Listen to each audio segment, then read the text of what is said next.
புத்தாண்டு தமிழர் பண்பாடு, பாரம்பரியம், ஆன்மீகம் மற்றும் நம்பிக்கை புதிய தொடக்கத்தை நமக்கு குறிக்கின்றது. புதிய ஆண்டை வரவேற்கும் தருணம் நம் வாழ்க்கையில் புத்துணர்ச்சியையும் புதிய இலக்குகளை உருவாக்குகின்றது. இந்த புத்தாண்டுக்கு முதல் மாசத்தை ஏன் வச்சிருக்காங்க? உங்களுக்கே தெரியும், தமிழ்நாட்டில் ஒவ்வொருத்தரும் ஒவ்வொன்று சொல்கிறாங்க. ஒவ்வொரு அரசு வரும்போது ஒருத்தர் தை மாதம் 1ஆம் தேதி தான் எங்களுக்கு புத்தாண்டும்பாங்க. ஆனால் பாரம்பரியமாக நம்ம சித்திரை 1 தான் புத்தாண்டு அப்படின்னு சொல்லி கொண்டாடுறோம் இல்லையா? அது எதனால சித்திரையில் புத்தாண்டு அப்படிங்கிறத பற்றி சீதாராமன் சார் இன்றைக்கி நமக்கு ஒரு 30 மணித்துளிகள் உரையாற்றி க்ளீனாக நமக்கு விளக்கம் சொல்லுவார். சீதாராமன் சார் வாங்க.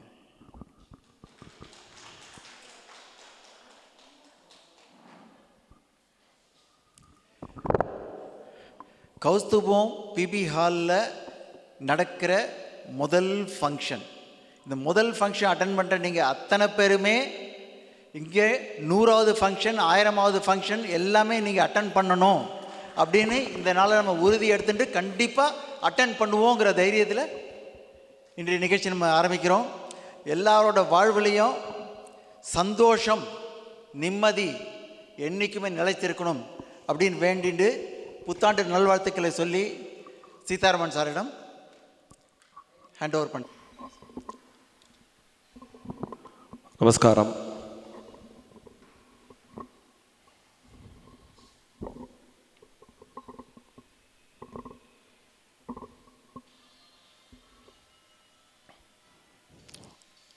ஸ்ரீ குருப்யோ நமக.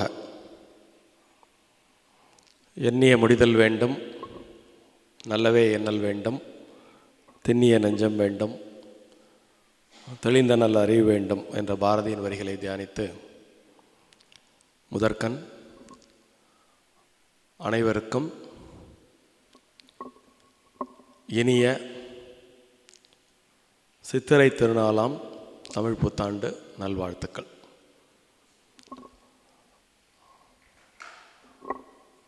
இந்த அருமையான நன்னாளில்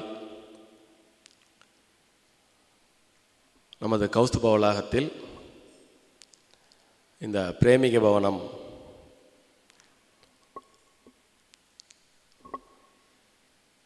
துவக்கப்பட்டிருக்கிறது.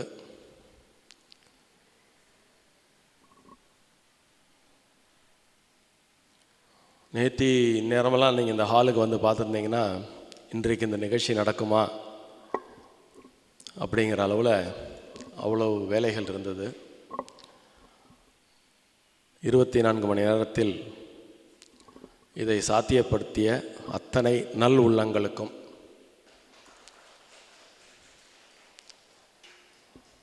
நம்ம எஸ்ஆரோட டீம் எப்படி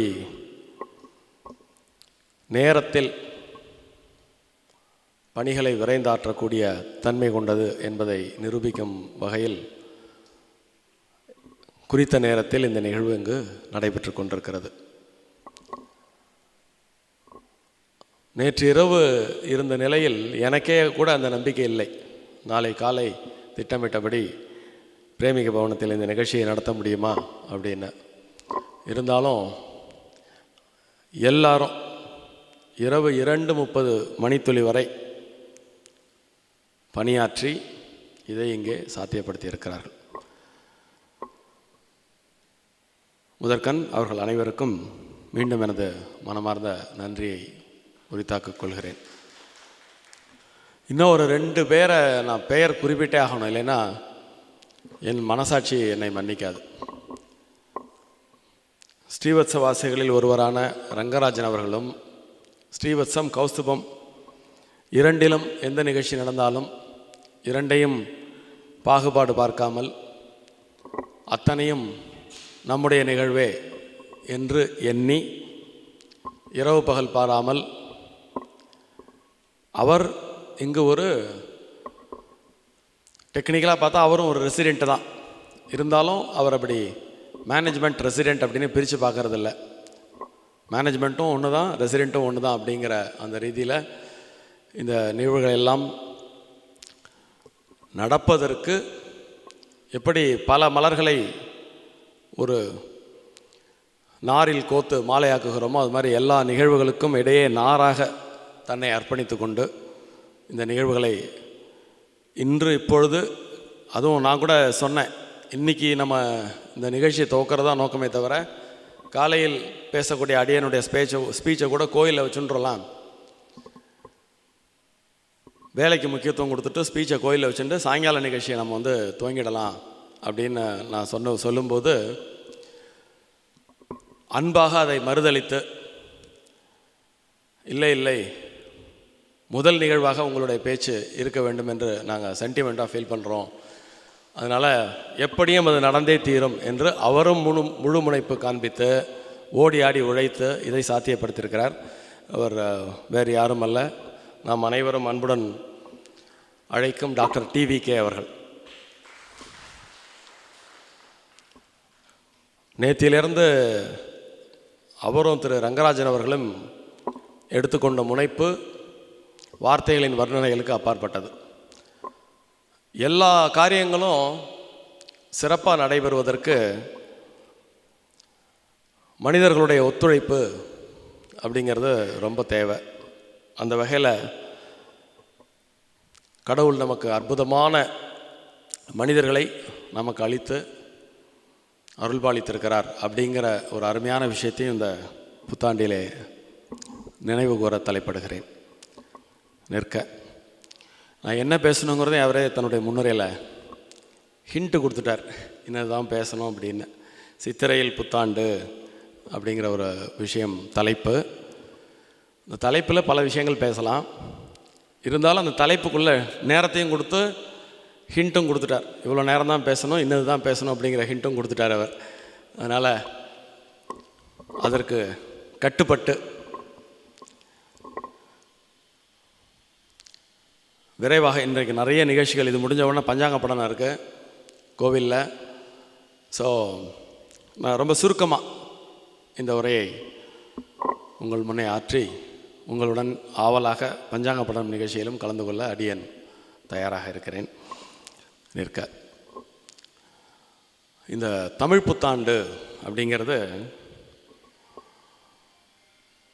சித்திரையில்தான் காலம் காலமாக கொண்டாடப்பட்டு கொண்டு வந்திருக்கிறது. இருந்தாலும் திடீர்னு அதில் ஒரு குழப்பம் ஏற்பட்டு எப்பொழுதுமே நாம் நமது ஸ்ரீவத்ச அரங்குகளிலும் பல்வேறு தலைப்புகளில் இலக்கிய சொற்பொழிவு ஆற்றும் காலையில் ஒரு சில விஷயங்களை அடியேன் குறிப்பிட்டு வந்திருக்கிறேன். அந்த வகையில்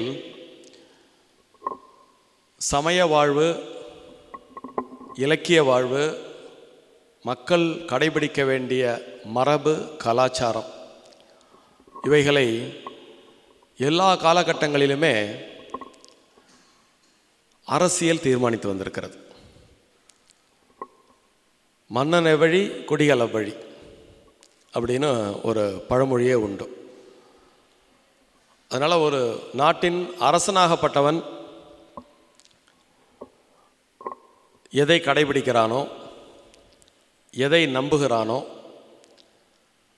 அது அந்த நாட்டின் மக்களின் வாழ்க்கை ஓட்டத்தில் சென்று சேர்ந்து விடுகிறது என்பது காலம் காலமாக வரலாற்றை நாம் நுணுகி ஆராயும் கால் வெள்ளிடை மலை போல் தெரியக்கூடிய ஒரு செய்தி. அந்த வகையில் இலக்கியங்கள், தொன்மையான தமிழ் நூல்கள், அறநூல்கள், இவைகளிலிருந்து நாம் பார்த்தால் ஒரு மரபும் கலாச்சாரமும் தொடர்ந்து செயல்பட்டு கொண்டிருக்கிறது.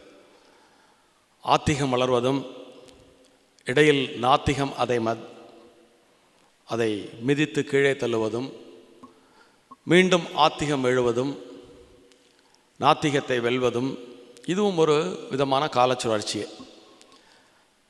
இந்த ஆத்திகம் பல்வேறு பெயர்களை தாங்கி வரும், நாத்திகமும் பல்வேறு பெயர்களை தாங்கி வரும். சமயம் என்பது இரண்டிற்குமே பொதுவானது.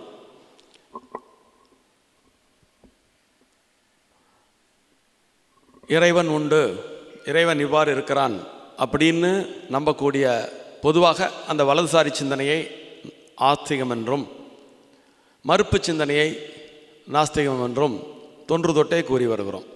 இது புதிதும் அல்ல, நமக்கு திடீர்னு புதுசு மாதிரி தெரியும். இது புதிதும் அல்ல. எல்லா காலகட்டங்களிலுமே இந்த ஆஸ்திகம் நாஸ்திகம் அப்படிங்கிற ஒரு விஷயம் மாறி மாறி வரும். ஆதி காலத்தில்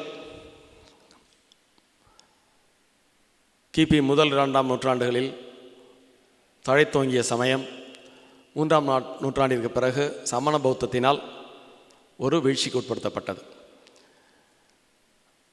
அது வேறு ஒரு சமயம் தாங்கி நாத்திக சிந்தனைகளை வளர்த்தெடுத்தது. அதன் பிறகு மீண்டும் பக்தி எழுச்சி காலம் வந்தது. அது மீண்டும் ஆஸ்திகத்தை வளர்த்தெடுத்தது. சரி, இதற்கும் இன்றைய தலைப்பிற்கும் என்ன சம்பந்தம் அப்படின்னு கேட்டால் மிகுந்த சம்பந்தம் இருக்கிறது. எப்பொழுதுமே மனித வாழ்வில் நிகழ்வுகளுக்கும் வரலாற்றுக்கும் ஒரு பெரும் தொடர்பு இருக்கிறது. அந்த தொடர்பே பல விஷயங்களை தீர்மானிக்கிறது. நம்முடைய தொன்மையான மரபிலே நீங்கள் எல்லாம் ஒரு பழமொழி கேள்விப்பட்டிருப்பீங்க, எண்ணும் எழுத்தும் கண் எனத்தகும் அப்படின்னு ஒரு பழமொழி கேள்விப்பட்டிருப்பீங்க. நமது தமிழ் நாகரிகம் அல்லது இந்திய நாகரிகம், சனாதன நாகரிகம் எப்பொழுதுமே வெறும் இறை நம்பிக்கை என்ற அடிப்படையிலே மட்டும் செயல்படுத்தப்பட்டது அல்ல. அது பல்வேறு விதமான வாழ்வியல் கூறுகளை தன்னடத்தே கொண்டு வாழ்வை தொடர்ந்து நடத்தி கொண்டு சென்று கொண்டு இருக்கிறது. நான் அதை நிகழ்காலத்திலையும் சொல்கிறேன், எதிர்காலத்திலும் அது அவ்வாறே இருக்கும். நமது வாழ்வியல் என்பது காலத்துடன் பின்னி பிணைந்தது. வானியல் மற்றும் இயற்கை காலச்சூழல், அதனுடன் பக்தி, அதை மையமாக வைத்துத்தான் வாழ்க்கை என்பது அன்றிலிருந்து இன்று வரை தொடர்ந்து நடந்து கொண்டிருக்கிறது. நமது முன்னோர் வானியலில் மிகச்சிறந்த விற்பனர்களாக விளங்கியிருக்கிறார்கள். எது எப்படி நடக்கிறது அப்படிங்கிறத கூர்மையாக கவனித்து இன்றைய அறிவியல் தோற்றுவிடும் அளவிற்கு இந்த வானியல் கணக்குகளில் துல்லியமாக அவர்கள் பல விஷயங்களை உள்வாங்கி அதை பதிவு செய்து இது இப்படித்தான் அப்படிங்கிறது தெரிஞ்ச பிறகு அது எல்லோருக்கும் சென்றடையும் வண்ணம் விழாக்களாக கொண்டாடினர். அது அப்படியே பண்பாடாக கலை தொடர்ந்து பயின்று வந்து காலந்தோறும் திரும்ப திரும்ப திரும்ப திரும்ப அதையே செய்கிறதுக்கு பேர் பண்பாடு. பண்பட்டு தொடர்ந்து செயலாற்றுவது பண்பாடு. ஸோ அப்படி என்றால் ஒரு மிகப்பெரும் சமுதாயம் பண்படுவதற்கு எடுத்துக்கொண்ட காலம் அப்படிங்கிறத நீங்கள் யோசித்து பார்த்தீங்கன்னா அது ரொம்ப பிரம்மாண்டமானது. அந்த வகையில் இது எப்பொழுது இந்த கொண்டாட்டங்களில் மாறுபாடுகள் ஏற்பட்டது அப்படின்னு பார்த்தீங்கன்னா, ஈவன் சமணம் பௌத்தம் தோன்றிய காலம் கட்டம் கூட அல்ல. நான் இன்றைய உரையின் இறுதியில் சமண காப்பியங்களிலிருந்தே எடுத்துக்காட்டு கொடுத்து சித்திரையில் தான் புத்தாண்டு அப்படின்னு நான் முடிக்க போகிறேன். எப்பொழுது மாறுதலுக்கு உட்பட்டது என்றால் 12ஆம் நூற்றாண்டுக்கு பிறகு வெளிநாட்டினுடைய படையெடுப்பு, அதில் சில மாற்றங்கள், சில தடுமாற்றங்கள். அதன் பிறகு 16, 17ஆம் நூற்றாண்டுகளில் பிரிட்டிஷோட ஆதிக்கம் இந்தியாவில் வந்த பிறகு கிழக்கு சிந்தனை மேற்கு சிந்தனை அது ரெண்டும் வந்து முதல்ல ஒன்றோட ஒன்று சண்டை போட்டது, ஒன்றோட ஒன்று ஜெயிக்க பார்த்தது. எப்பொழுதுமே இது மாதிரியான மோதல்களில் ஒரு சிந்தசிஸ் ஒன்று ஃபார்ம் ஆகும். கிழக்கை மேற்கு ஏற்றுக்கொள்ளுதலும் மேற்கை கிழக்கை ஏற்றுக்கொள்ளுதலும் ஆகிய ஒரு சிந்தசிஸ் ஏற்படும். அப்படி ஏற்படும் பொழுது நான் சொன்னேன் இல்லையா, அரசியல், அரசன், அதிகாரம் இது யார் கையில் இருக்கிறதோ அவர்கள் நினைப்பது மேலோங்கும் அப்படின்னு. அது மாதிரி 16ஆம் நூற்றாண்டுலலாம் பிரிட்டிஷ் எது சொன்னாலும் நம்ம அப்படியே தலைமுடின்னு கேட்குற ஒரு காலகட்டத்துக்கு எல்லாருமே வந்தாச்சு. படித்தவங்க படிக்காதவங்க, பணக்காரர்கள் ஏழைகள், இப்படி யாராக இருந்தாலுமே பிரிட்டிஷினுடைய சிந்தனையை ஒட்டி நம்முடைய வாழ்வியலை மாற்றிக்கொள்ளுதல், நம்முடைய வாழ்வியலை தத்துவங்களை ஒருங்கிணைத்துக் கொள்ளுதல் அப்படிங்கிற ஒரு போக்கு ஏற்பட்டது. நீங்கள் அதுக்கு முந்தையெல்லாம் பார்த்துருப்பீங்க. இன்னமும் கூட இன்றைக்கி பஞ்சாங்க படனை வாசிக்கும்போது நீங்கள் சில விஷயங்கள்லாம் பார்ப்பீங்க. சாலிவாகன சகாப்தம், விக்ரம சகாப்தம் அப்படின்னு பல்வேறு விதமான சகாப்தங்களை பஞ்சாங்கத்தில் நம்ம பார்ப்போம். 16ஆம் நூற்றாண்டில் கிறித்தவ சகாப்தம் அப்படின்னு ஒரு சகாப்தமே உருவாச்சு. 16ஆம் நூற்றாண்டில் நம்ம இன்னும் துல்லியமாக சொல்லணும்னா, தமிழ்நாட்டுக்கு பிரிண்ட் மீடியா, அச்சு ஊடகம் அப்படிங்கிறது வர ஆரம்பித்து தமிழில் முதல்ல ஒரு புத்தகம் வந்தது. அந்த புத்தகத்தில் கிறிஸ்து அப்தம் அப்படின்னு தொடங்கி கிறிஸ்து பிறந்த வருடத்தை மையமாக வைத்து நம்முடைய சமய நிகழ்வுகளை மாற்றிக் கொள்ளக்கூடிய போக்கு ஏற்பட்டதை அந்த புத்தகம் பதிவு செய்கிறது. அதுக்கு பிறகு நீங்கள் எல்லாருக்கும் தெரியும், வீரமாமுனிவர் அப்படின்னு ஒரு பெரிய இத்தாலியைச் சேர்ந்த ஒருவர் தமிழகத்திலே தமிழ் கற்றுக்கொண்டு தேம்பாவணி என்ற கிறித்தவ நூலை தமிழிலே எழுதியது நீங்கள் அனைவரும் அறிந்தது. அதில் இந்த காலக்கணக்கு அப்படிங்கிற ஒரு விஷயத்தை அவர் ஆங்கில கணக்கோடு சேர்த்து தமிழ் புத்தாண்டை மாற்றக்கூடிய ஒரு முதல் சஜஷனை அவர் தான் கொடுக்குறார். இப்போ ஆங்கில வருடப்பிறப்பில் டிசம்பர் 25ஆம் தேதி அன்னைக்கு கிறிஸ்து பிறப்பதையும் அதிலிருந்து ஒரு 5 நாள் கழித்து ஆண்டு பிறப்பதையும் உலகம் பூரா நம்ம ஏற்றுக்கிறோம். தேம்பாவணியில் வீரமாமுனிவர் மார்கழி 25ஆம் நாள் இயேசு பிறப்பதாக பதிவு செய்கிறார். அப்போ மார்கழி 25 நாள்லேருந்து அடுத்த ஒரு 6 நாளில் தை மாதம் வந்துடுதா? ஸோ தை புத்தாண்டையும் ஆங்கில புத்தாண்டையும் ஒரே நாளாக உலகம் பூராகும். தமிழகத்திலே தை ஒன்று கொண்டாடப்படுகிறது. மீதம் உலகம் மற்ற எல்லா இடங்களிலெல்லாம் ஜனவரி 1 புத்தாண்டாக கொண்டாடப்படுகிறது. அப்படிங்கிற ஒரு சஜஸ்டிவ் நரேஷன் முதல்ல அறிவுசார் உலகத்தில் பதிவு செய்யப்பட்ட தருணம் எது என்றால் வீரமாமுனிவர் தேம்பாவணி இயற்றிய ஒரு தருணம். ஸோ அப்பயும் பார்த்திங்கன்னா தொடர்ச்சியாக கலாச்சார ரீதியில் பார்த்திங்கன்னா மக்கள் சித்திரையில் தான் தமிழ் புத்தாண்டு கொண்டாடின்னு இருந்தாங்க. இந்த சிந்தசிஸ்ன்னு நான் சொன்னேன் இல்லையா, மேற்கு கிழக்கை ஒத்துக்கொள்ளுதல், கிழக்கு மேற்கை ஒத்துக்கொள்ளுதல், இந்த சிந்தசிஸ் நடக்கிற காலகட்டத்தில் உலகம் பூராம் ஒரே சிந்தனை மையத்தில் தான் இருந்தது அப்படின்னு ப்ரூஃப் பண்ணுறதுக்கு ஒரு அறிவுசார் கூட்டம் ஒன்று எப்பொழுதுமே கிளம்பும். அவங்க இங்கேருந்து இதுவும் அதுதான் சொல்லியிருக்கு, அதுவும் இதுதான் சொல்லியிருக்கு அப்படின்னு அதை சேர்த்து ஒரு டைலூஷன். ஸ்டில் ரொம்ப ஆச்சரியப்படத்தக்க உண்மை என்னென்னா, என்ன டைலூஷன் வந்தாலும், எத்தனை பேர் எத்தனை விதமான நரேஷன்ஸ் செட் பண்ணினாலும், இந்த கலாச்சாரம் அப்படிங்கிற ஒரு விஷயம் இருக்குது பார்த்தீங்களா, அந்த கலாச்சாரம் என்பது நம்முடைய வாழ்வியலை நிலைநிறுத்தி எந்த விதமான டர்புலன்ஸுக்கும் ஈடு கொடுத்து அது தன்னை மேம்படுத்தி கொண்டு செல்கின்றது என்று கூறினால் அது மிகையான கூற்றாக இருக்க முடியாது.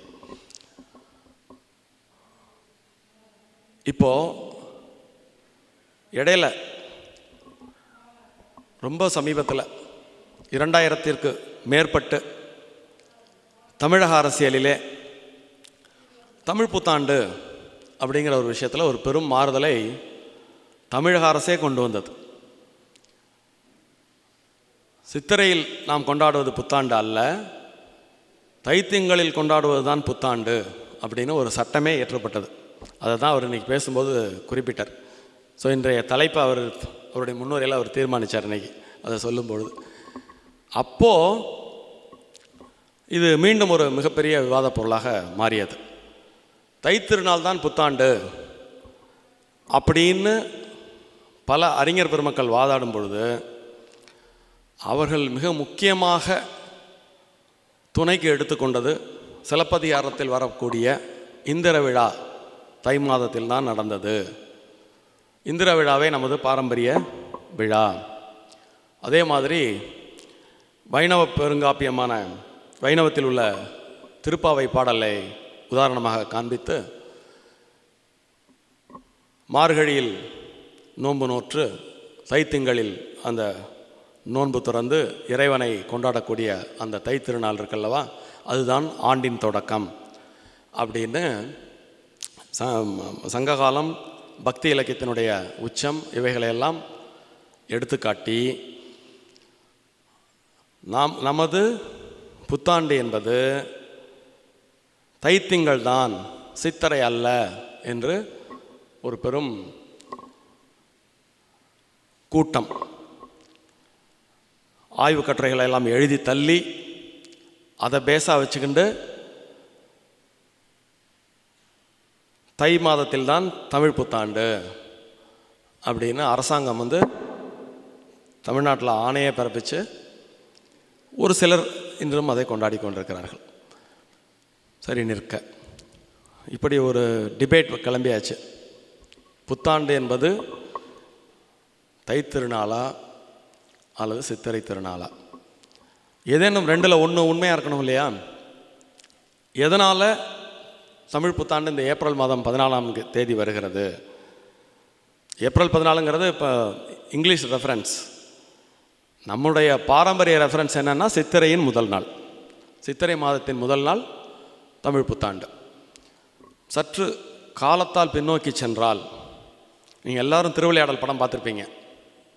திருவிளையாடல் படம் பார்க்காதவங்க யாராவது ஒருத்தவங்க இருந்தால் கை தூக்குங்க. ஸோ எல்லாருமே திருவிளையாடல் படம் பார்த்துருக்கீங்க. திருவிளையாடலில் தருமிக்கு பொற்குழி வரக்கூடிய காட்சி நீங்கள்லாம் கண்டிப்பாக பார்த்துருப்பீங்க. அப்படி யாராவது பார்க்க தவறினா ஒரு 21ஆம் தேதி இதே அரங்கத்தில் அந்த காட்சியை மட்டும் நமது குழு நாடகமாக இங்கே பதிவேற்றம் செய்ய இருக்கிறது. அவசியம் அன்று நீங்கள் இருந்து அதை கண்ணுறுமாறு இந்த சந்தர்ப்பத்தை பயன்படுத்தி உங்களுக்கு அழைப்பிதழை வேண்டுகோளாக வைக்கிறேன்.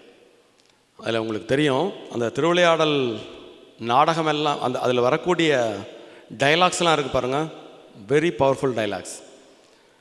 நக்கீரனுக்கும் சிவனுக்கும் நடக்கக்கூடிய அந்த உரையாடலை நீங்கள் கேட்டிருப்பீங்க. நக்கீரர் நிஜமாக வாழ்ந்த பாத்திரம். திருமுருகாற்றுப்படை எழுதியது நக்கீரர். இன்னொரு நெடுநல் வாடை என்ற ஒரு மிகப்பெரிய சங்க இலக்கியம் உண்டு. அந்த சங்க இலக்கியத்தை ஆக்கி தந்தது நக்கீரர். ஸோ நக்கீரர் பற்றி தனியாக ஒரு தலைப்பில் நம்ம பின்பு ஒரு அவகாசம் கிடைக்கும் வேளையில் விரிவாக பார்ப்போம். அந்த நக்கீரர் யார் என்றால், அந்த காலகட்டத்தில் விஸ்வகர்ம பிராமணர்கள் என்று ஒரு கிளாஸ் உண்டு. அவர்கள் அரசனுக்கு பக்கத்தில் இருந்து நாள், இன்றைய நாள் என்ன, இந்த பஞ்சாங்க படனம் சொல்கிறோம் இல்லையா, இன்றைக்கி வருஷத்தில் ஒரு நாள் வாசிக்கிற அந்த பஞ்சாங்க படனத்தை அந்த காலத்தில் ராஜாக்களுக்கு டெய்லியே வாசிக்கிறது ஒரு வழக்கம். அந்த கிளாஸை வள்ளுவ பிராமணர்கள் என்று கூறுவார்கள். அவர்கள் கணிதத்திலும் ஜோதிடத்திலும் தேர்ந்தவர்கள். நக்கீரர் அந்த கிளாஸை சேர்ந்தவர். அவர்களுடைய தொழில் என்ன என்றால், நெய்தல் நிலத்தை சேர்ந்தவர்கள். சங்கு இருக்குது பார்த்தீங்களா, கடலில் இருக்கக்கூடிய சங்கை அறுத்து சில ஆபரணங்கள் செய்து பிழைப்பை நடத்தக்கூடியவர்கள். அதனால தான் அந்த என் பாட்டு குற்றமான சிவபெருமான் கேட்கும் பொழுது, நெற்றிக்கண் திறப்பினும் குற்றம் குற்றமே அப்படிங்கும்போது சிவபெருமான் அவருடைய தொழிலை சுட்டி காமிப்பார். சங்க இருக்கக்கூடிய நக்கீரன் என் பாட்டை குற்றம் கூறுவதா அப்படின்னு அவர் கேட்பார். அப்போ அவர் சொல்வார், சங்கற்பது எங்கள் குலம், சங்கரனார் கேது குலம்னு தைரியமாக சிவனை பார்த்து திருப்பி பதில் கேள்வி கேட்பார் நக்கீரன். இதுக்கும் திருவிளையாடல் கதைக்கும் இன்றைய தலைப்புக்கும் என்ன சம்பந்தம், கொஞ்சம் வெயிட் பண்ணுங்க. நக்கீரனுடைய பேக்ரவுண்டுக்காக சொல்ல வந்தேன். நக்கீரன் வள்ளுவ பிராமணர், கணிதத்தில் தேர்ந்தவர், சோதிடத்தில் தேர்ந்தவர். இதே காட்சியில் அரசனுக்கும் நக்கீரனுக்குமான உரையாடலில் தமிழ்ச்சங்கத்தில்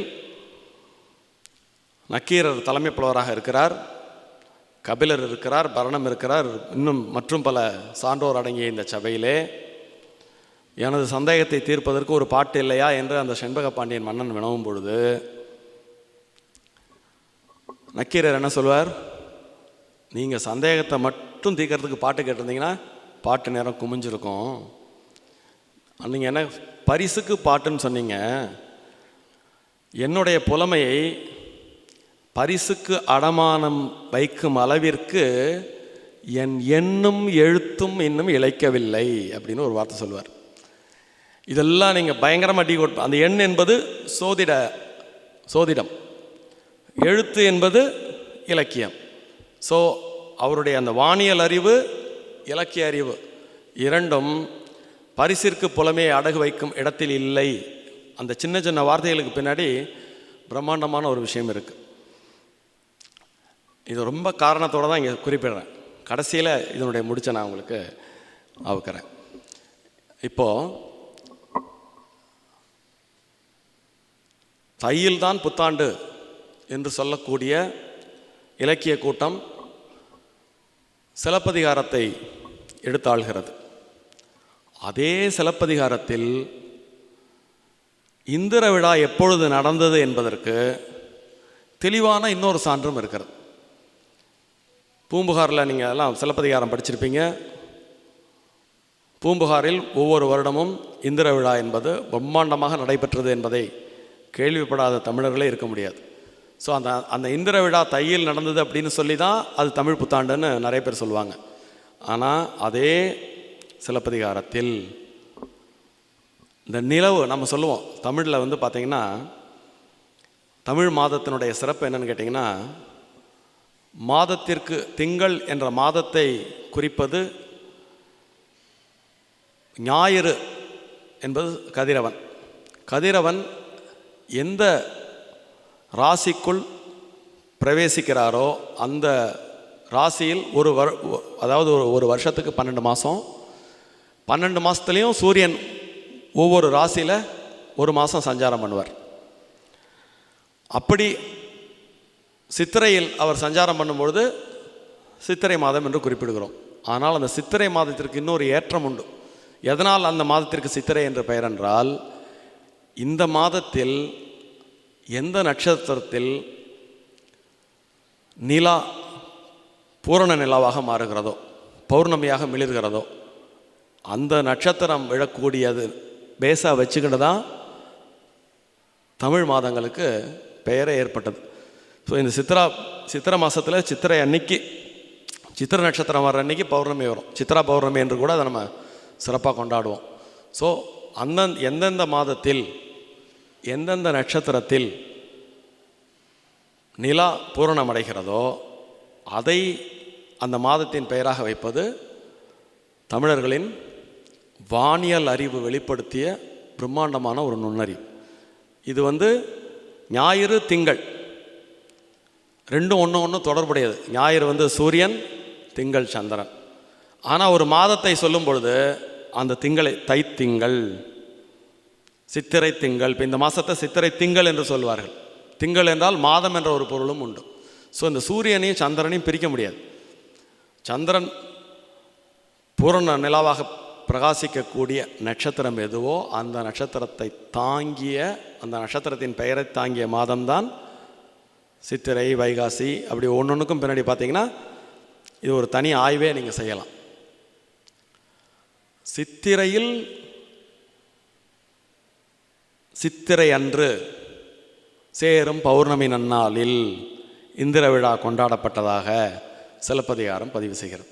அப்போ சித்ரா பௌர்ணமி அன்று இந்திர விழா பதிவானதை சிலப்பதிகாரம் பதிவு செய்யுது. அப்போ இந்திர விழா கொண்டாடின நாள்தான் தமிழ் புத்தாண்டு என்று கூறக்கூடியவர்களும் சித்திரையில் புத்தாண்டு என்பதை ஒத்துக்கொள்ள வேண்டிய அவசியம் அவர்களுக்கு ஏற்படுகிறது. அதுபோக ராஜராஜனுடைய பீரியடில் நம்ம திருவலஞ்சுழி சேத்திரபாலர் கோயிலில் ஒரு கல்வெட்டு,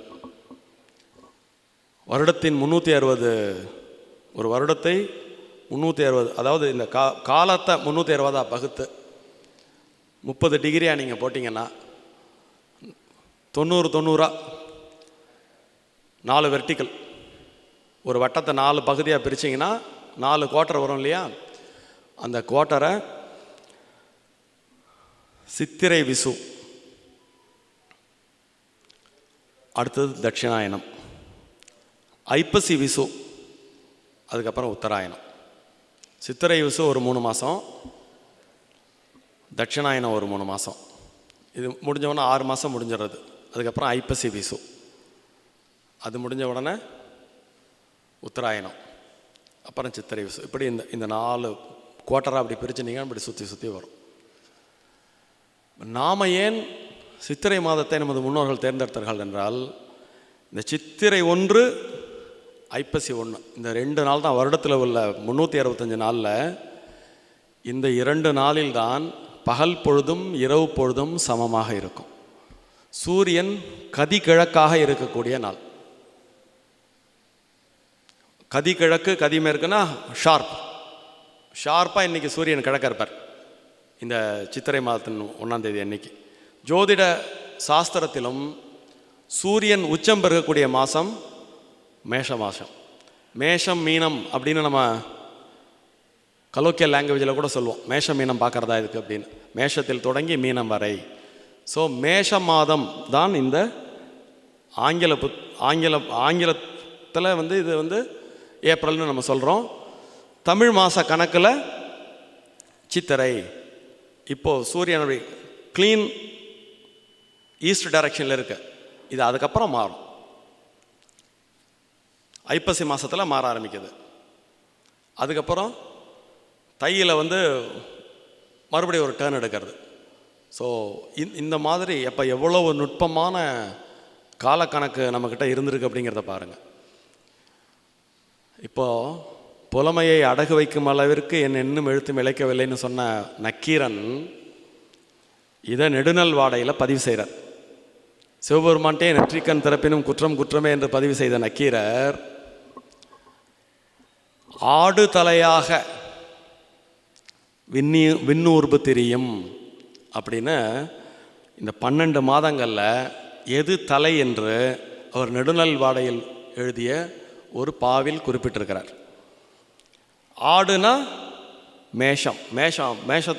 நீங்கள் 12 ராசியில் பாருங்கள், ஆடினுடைய தலையை மேஷ ராசிக்கு அந்த சிம்பிளாக போட்டிருப்பாங்க. இதை அப்படியே ஒரு நெடுநல் வாடையில் நக்கீரர் குறிப்பிடுகிறார். ஆடு தலையாக விண்ணூர்பு, விண்ணிலே ஊர்ந்து செல்லக்கூடிய அந்த குறியீடுகளில் ஆடுதான் தலைமையானது அப்படிங்கிறத நக்கீரர் நெடுநல் வாடையில் பதிவு செய்கிறதுனால நக்கீருடைய கூற்றுப்படியே சித்திரை திங்கள் தான் தலை திங்கள் அப்படின்னு புரிவாருது. இதுக்கு தான் இப்போ திருவிளையாடல் செய்தியை நான் கொண்டு வந்தேன். 2வது இந்திர விழாவை எடுத்துப்போம்.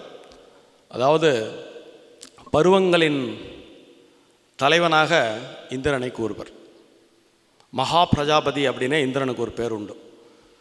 அப்போ பருவங்களின் தலைவனாக இருப்பவனுக்கு பருவத்தின் தொடக்கத்தில் தானே விழா எடுக்க முடியும். அப்போ அந்த இந்திர விழா சித்திரை 1 நடந்தால் பருவங்களின் தலைவனான இந்திரனுக்கு சித்திரை 1 அன்று திருவிழா ஏற்படுத்திய செய்தியை சிலப்பதிகாரம் பதிவு செய்கிறது. அதே 50 காப்பியங்களில் இன்னொன்று சீவக சிந்தாமணின்னு ஒன்று இருக்குது. அந்த சீவக சிந்தாமணியில் ஒரு வருடம் சீவகன் தவம் இருக்கக்கூடிய ஒரு காட்சி வருகிறது. அந்த காட்சியில் இந்த காலத்தை 3ஆக பிரித்து சூரியன் உச்சமாக தீ பொழியும் 3 மாதம், 4 மாதம், தீ பொழியும் 4 மாதம், அதன் பிறகு மாரி பொழியும் ஒரு 4 மாதம், அதன் பிறகு பனி பொழியும் ஒரு 4 மாதம் அப்படின்னு 12 மாதமும் அவன் தவம் இருந்தான் அப்படின்னு இந்த கோடை காலத்தை நீங்கள் நல்லா இங்கே ஒரு அரச மரத்தை பார்த்துருப்பீங்க. நல்ல ஒரு சிறந்த சான்று அது. வெயில் உச்சமாக தானே இருக்கு. போன மாதம் எப்படி இருந்து இந்த மாதம் எப்படி இருக்கு. இந்த இளவேனில் காலம் வந்தவுடன் இயற்கை தன்னை புத்துருவாக்கி கொண்டு உற்சாகத்துடன் தொடங்கக்கூடிய ஒரு நாள் இந்த சித்திரை நாள். இந்த சித்திரை நீங்கள் பாருங்கள், மரங்கள் எல்லாம் செழிக்கக்கூடிய மாதம் இந்த சித்திரை மாதம். பனி காலத்தில் ஓய்ந்து போய் கிடக்கும். அந்த பனி முடிந்தவுடன் இந்த நம்ம இந்த 3 விதமான காலம் சொன்னோம் இல்லையா, கோடை காலம், மழைக்காலம், குளிர்காலம்.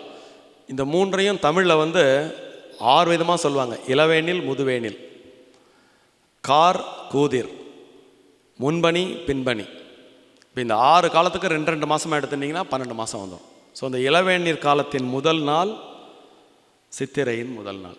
ஸோ இது வசந்தம் தொடங்கக்கூடிய ஒரு வாய்ப்பான ஒரு நன்னாள். இது பற்றி நிறைய பேசலாம், நிறைய தரவுகள் இருக்குது. பின்பு நேரம் எடுத்துக்கொண்டு இதே சப்ஜெக்டை இன்னொரு நாளைக்கு ரொம்ப நம்ம டீட்டெயிலாக பார்க்கலாம். நமக்கு கௌஸ்துபவாசிகளுக்கு இளவேநீர் காலத்தில் முதல் நாளான இன்று இந்த பிரேமிக பவனத்தை திறப்பு விழா செய்து மங்களகரமாக ஆரம்பித்திருக்கிறோம். இன்னும் நிறைய எல்லா விதமான மங்கள நிகழ்ச்சிகளும் தொடர்ந்து இங்கே நடைபெறப் போகிறது. இன்றிலிருந்து ஒரு 10 தினங்கள் தொடர்ச்சியாக பல்வேறு விதமான விழாக்கோலம் போன போகிறது. எப்படி பூம்புகாரில் இந்திர விழா நடந்ததோ அது மாதிரி கௌஸ்துபத்தில் நடக்கக்கூடிய இந்திர விழாவாகவே நாம் இதை கொண்டாடி தீர்ப்போம். ஊர் கூடி தேர் எழுப்போம். இன்னும் நிறைய நம்முடைய சனாதன வாழ்வியலின் பல்வேறு விதமான கூறுகளை உலகத்திற்கே எடுத்து எம்புக்கக்கூடிய அரங்கமாக இந்த அரங்கம் மாறப்போகிறது என்று கூறிக்கொண்டு வந்திருந்து நிகழ்ச்சியை சிறப்பித்த அனைவருக்கும் நெஞ்சார்ந்த நன்றிகள். அடுத்ததாக கோவிலில் பஞ்சாங்க படனம் அதை வாசித்த பிறகு சாயங்காலம் இந்த அரங்கத்தில் ஸ்வராலயா குழுவின் பர்ஃபார்மன்ஸ் இருக்குது. எல்லாம் வந்திருந்து நிகழ்ச்சியை சிறப்பிக்குமாறு வேண்டிக் கொண்டு நன்றி கூறி அமைகிறேன். நன்றி. டைம் தாண்டலையில்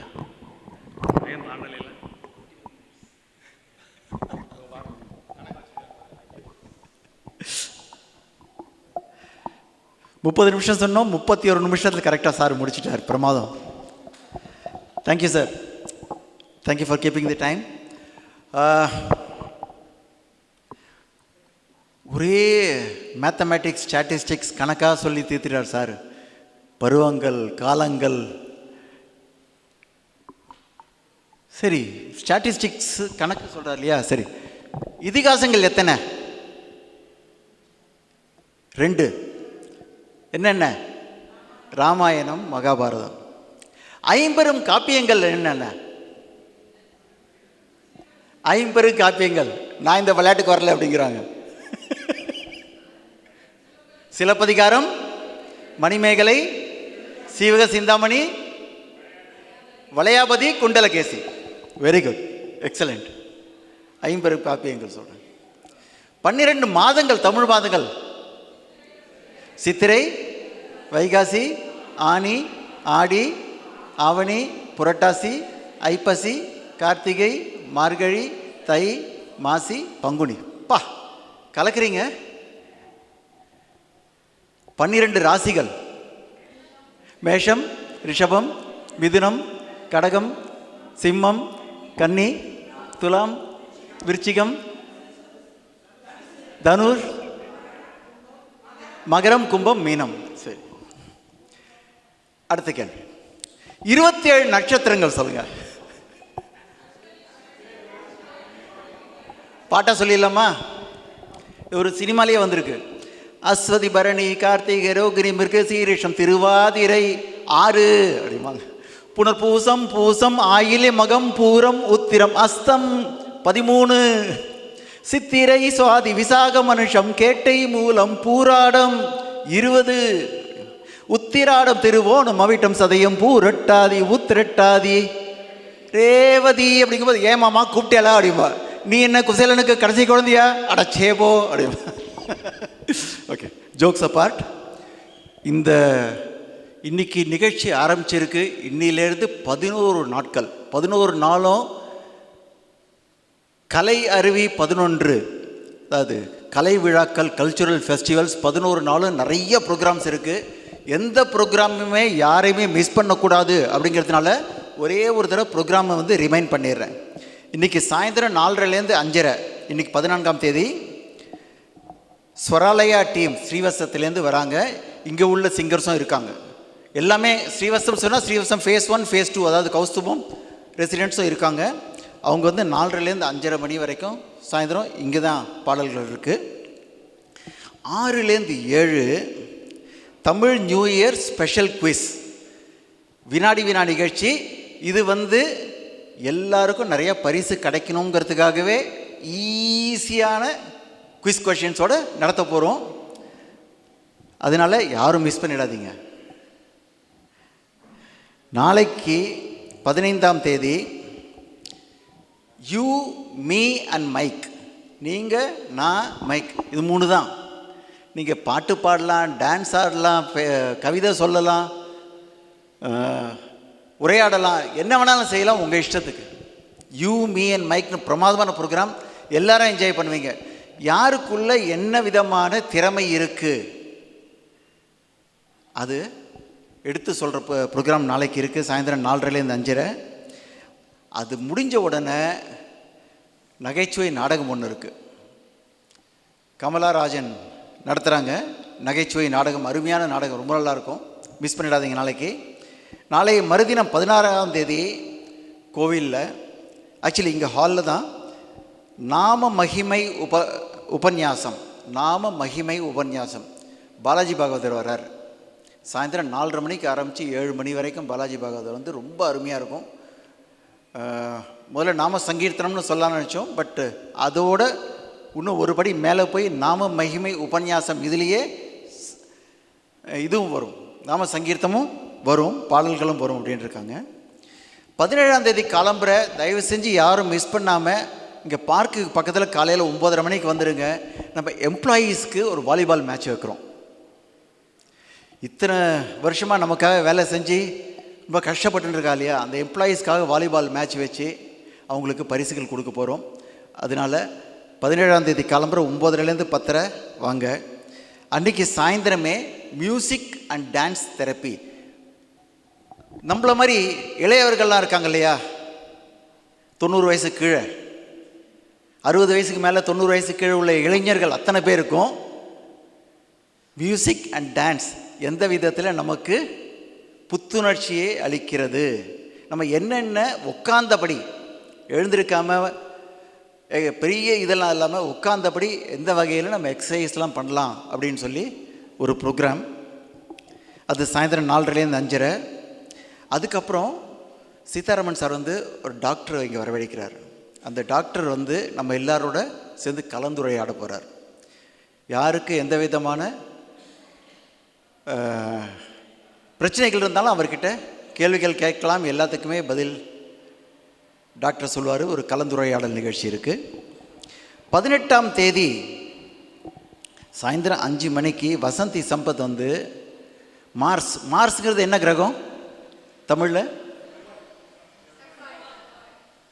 செவ்வாயில் மஜா, ஜாலியாக. செவ்வாய் கிரகத்தில் எப்படி ஜாலியாக இருப்பாங்க அப்படின்னு சொல்லி மார்ஸில் மஜான்னு சொல்லி ஒரு ப்ரோக்ராம், ஒரு ட்ராமா நடத்துகிறாங்க. காமெடி ரொம்ப நல்லாயிருக்கும். அது முடிஞ்ச உடனே குமார் சார் கொஞ்சம் எழுந்து நின்று உங்களை அப்படியே கையை காமிங்க. மிஸ்டர் எஸ் குமார், நேற்று பார்த்துருப்பீங்க ஒரு டீசர் ஒன்று, ஃபன் டைம் குவிஸ் சார் நடத்த போகிறாரு. ரொம்ப ஜாலியாக இருக்கும். சார் எது மாதிரி சார் நடத்துவீங்க அப்படின்னு கேட்டாக்க, ரொம்ப ஜாலியாக இருக்கும், கவலைப்படாதீங்க.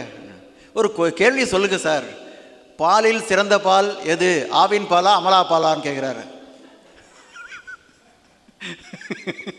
அது மாதிரி ஜாலியாக ஃபன் டைம் குவிஸ் நடத்த போகிறாரு. எல்லாத்துலேயுமே பரிசுகள் உண்டு. 19ஆம் தேதி ரெசிடென்ட்ஸ் டேலண்ட்ஸ் டே. ஸ்ரீவத்சம் சிம்பனி, அதாவது ஸ்ரீவத்சம் கௌஸ்துப வாசிகள் மியூசிக் இன்ஸ்ட்ருமெண்ட்ஸை வச்சுக்கிட்டு அந்த காலத்து பாட்டுலேருந்து இந்த காலத்து பாட்டு வரையிலும் மெட்லே சாங்ஸ் இங்கே பாட போகிறாங்க. அது ஒரு 2 மணி நேரம் ப்ரோக்ராமு. அது முடிஞ்சதுக்கப்புறம் ஒரு 3/4 மணி நேரம் ஒரு குழந்தை, ஸ்ரீ மாதங்கின்னு ஒரு குழந்தை வந்து இங்கே பரதநாட்டியம் பர்ஃபார்மன்ஸ் பண்ண போகிறா. நீங்கள் எல்லாருமே வந்து அதை என்கரேஜ் பண்ணணும். 20ஆம் தேதி ரங்கராஜன் சார் இருக்கார் இல்லையா, இந்த ஸ்ரீவத்சம் ஆரம்பித்து 7வது வருடம் நடக்கிறது. இந்த கடந்த 6 வருடங்களில் ஸ்ரீவத்சத்தில் என்னென்னலாம் நடந்தது, எப்படிலாம் வந்தது அப்படிங்கிறது எல்லாமே ஃபோட்டோகிராஃபிக் எவிடன்சஸ், வீடியோ எவிடன்சஸ் இருக்குது. அதை வச்சு ஒரு மணி நேரத்துக்கு இங்கே டிஜிட்டல் ஸ்க்ரீனில் வந்து உங்களுக்கு காமிக்க போகிறார். அந்த 1 மணி நேரத்தில் இந்த 6 வருஷத்து ஸ்ரீவத்சவத்தோட கலாச்சாரம் எங்கேருந்து எங்கே போயிருக்கு அப்படிங்கிறத பற்றி. அது முடிஞ்சதுக்கப்புறம் Rani Ravikumar madam, can you please get up? அவங்க வந்து தமிழ் மொழி புலமை அப்படின்னு ஒரு ப்ரோக்ராம் நடத்துகிறாங்க. ஒரு 8 பேரோ 10 பேரோ அதில் பேச போகிறாங்க. 5 நிமிஷம் பேச போகிறாங்க. அதாவது கவிதை சொல்லாற்றல்லாம் எப்படி இருக்குது அப்படிங்கிறத பற்றி. எல்லாருமே கௌஸ்துபம் ரெசிடென்ட்ஸு. 21ஆம் தேதி நகைச்சுவை விருந்து. அதில் வந்து அனுபவம் புதுமை, உங்கள் வாழ்க்கையில் நடந்த ஏதாவது ஒரு அனுபவத்தை பற்றி ஒரு 5 நிமிஷம் அனுபவம் புதுமைன்னு ஒரு 10 பேர் அதில் பேச போகிறாங்க. அதுவும் ரொம்ப ஜாலியாக இருக்கும்.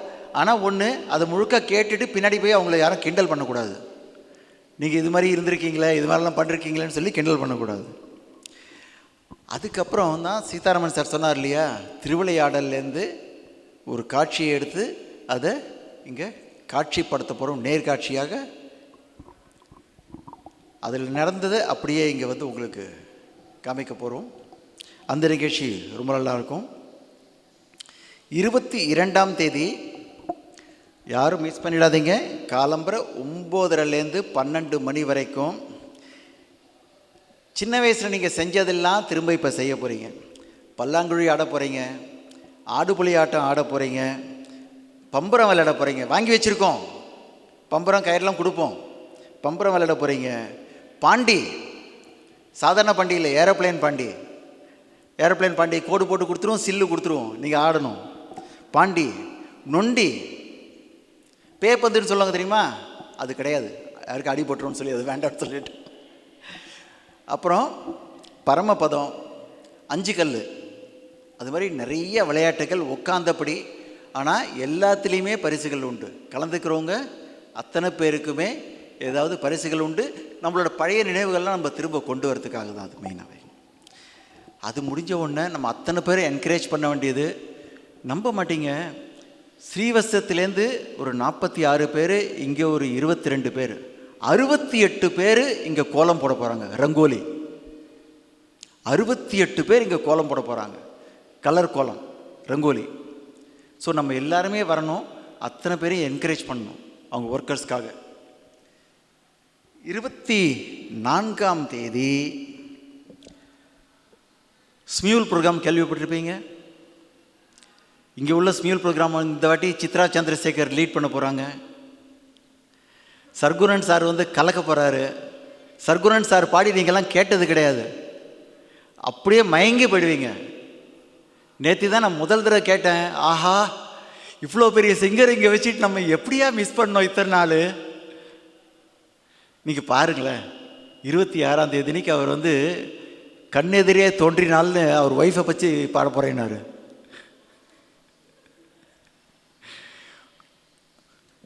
நிஜமாகவே நீங்கள் மிஸ் பண்ணக்கூடாத ப்ரோக்ராம். காலம்பரம் 9:30லேருந்து 12 மணி வரைக்கும். சாயந்தரம் ஜாலியாக எல்லாரும் தம்போலா விளையாடுவோம். தம்போலா கேம். அதுலேயும் இது 11 நாள்லேயுமே எல்லா நாட்களுமே எல்லாருமே கூடிய வரைக்கும் எல்லாருமே கலந்துக்கணும், எல்லாரும் வந்து என்ஜாய் பண்ணணும். ஏகப்பட்ட பரிசுகளுக்கெல்லாம் ஸ்பான்சர் ஒருத்தர் இருக்கார். வெளிநாட்டிலேருந்து அவர் ஸ்பான்சர் பண்ணி ப்ரைஸ் எல்லாம் அமுச்சு விட்டார், பணம் அமுச்சு விட்டார், எல்லாம் வாங்கி வச்சாச்சு. அதனால் பரிசுகள் வந்துக்கிட்டே இருக்கும். யார் நிறையா பரிசு வாங்குறாங்கங்கிறது இருக்குது. இன்றைக்கி வந்து நான் 2 பரிசு வந்து புதுசாக அனௌன்ஸ் பண்ண போகிறேன். இன்று மதியத்திலிருந்து 24ஆம் தேதி வரைக்கும் நடக்கிற நிகழ்ச்சிகளை நீங்கள் எல்லாரும் உங்கள் மொபைலில் ஃபோட்டோ எடுத்து அந்த ஃபோட்டோஸை நீங்கள் ஷேர் பண்ணணும். அந்த நம்பர் வந்து கௌஸ்துபம் அஃபிஷியல் குரூப்பில் போடுவோம். அந்த நம்பருக்கு நீங்கள் ஃபோட்டோஸ் எல்லாம் ஷேர் பண்ணணும். அந்த ஃபோட்டோஸ் எல்லாம் பார்த்துட்டு அதில் பெஸ்ட்டு 3 ஃபோட்டோஸ் பார்த்து அந்த 3 ஃபோட்டோஸ்க்கு வந்து 24ஆம் தேதிக்கு மாலை பரிசு கொடுக்க போகிறோம். சரியா? அது ஒன்று. ரெண்டாவது, ஃபுல் அட்டெண்டன்ஸ் சொல்லுவாங்க இல்லையா, ஃபுல் அட்டெண்டன்ஸ். இன்னிலேருந்து 24ஆம் தேதி வரைக்கும் எல்லா ப்ரோக்ராமும் மிஸ் பண்ணாமல் அட்டன் பண்ணுறவங்களில் ஒரு 3 பேரை செலக்ட் பண்ணி அவங்களுக்கு பரிசு உண்டு. ஒரு ப்ரோக்ராம் கூட மிஸ் பண்ணாமல் இருக்கணும். இங்கே எல்லாமே கேமரா சர்வேலன்ஸில் இருக்குது, யார் வரீங்க யார் இல்லைங்கிறது எங்களுக்கு தெரியும். அதில் 3 பேர் செலக்ட் பண்ணி அதுக்கு பரிசு உண்டு. 3வது, த மோஸ்ட் பங்க்சுவல் பர்சன். இந்த எல்லா ப்ரோக்ராம்லேயும் கரெக்டாக டயத்துக்கு யார் வரீங்க, அந்த மோஸ்ட் பங்க்சுவல் பர்சன், அதுக்கும் ப்ரைஸ் உண்டு. இந்த 3 பரிசுகள் வந்து எக்ஸ்ட்ரா எல்லாமே 24ஆம் தேதி மாலை வழங்கப்படும். ஸோ டைம் ஆகிட்டே இருக்குது. மணி 11 அங்கே பஞ்சாக பத்திரம் இருக்குது. அதனால் இத்தோடு முடிச்சுக்கிறோம். நன்றி சார். வேறு எதாவது இருக்கா சொல்கிறதுக்கு? Thank you. Then will meet in the temple. நன்றி. இவாளோட பிரார்த்தனை எல்லாம் ஸ்டீவர்ட்சம் ஃபேஸ் 2ஆன கௌஸ்துபம் ரிட்டையர்மெண்ட் கம்யூனிட்டி நன்னா வரணுன்றது தான். ஆரோக்கியமும் சந்தோஷமும் தான் பெரியவாளுக்கு முக்கியம். அத கௌஸ்துபம் ரிட்டையர்மெண்ட் கம்யூனிட்டியில நிச்சயமா நீங்க உணரலாம். நாயன்மார்கள் 4வரால் பாடப்பட்ட ஸ்தலம் இது. பட்டினத்தார் வாழ்ந்த ஊர். இப்படி பல சிறப்பு அம்சங்களை கொண்டதுதான் நம்ம திருவிடைமருதூர் ஸ்ரீ மகாலிங்க சுவாமி திருக்கோவில். திருவாரூர் தேரழகு, திருவிடைமருதூர் திரு அழகுன்னு சொல்லுவா. அந்த திருவிடைமருதூர் ஸ்ரீ மகாலிங்க சுவாமி திருக்கோவில் பக்கத்துல 800 மீட்டர்ல அமைஞ்சதுதான் நம்ம கௌஸ்துபம் ரிட்டையர்மெண்ட் ட்ரெடிஷனல் கம்யூனிட்டி.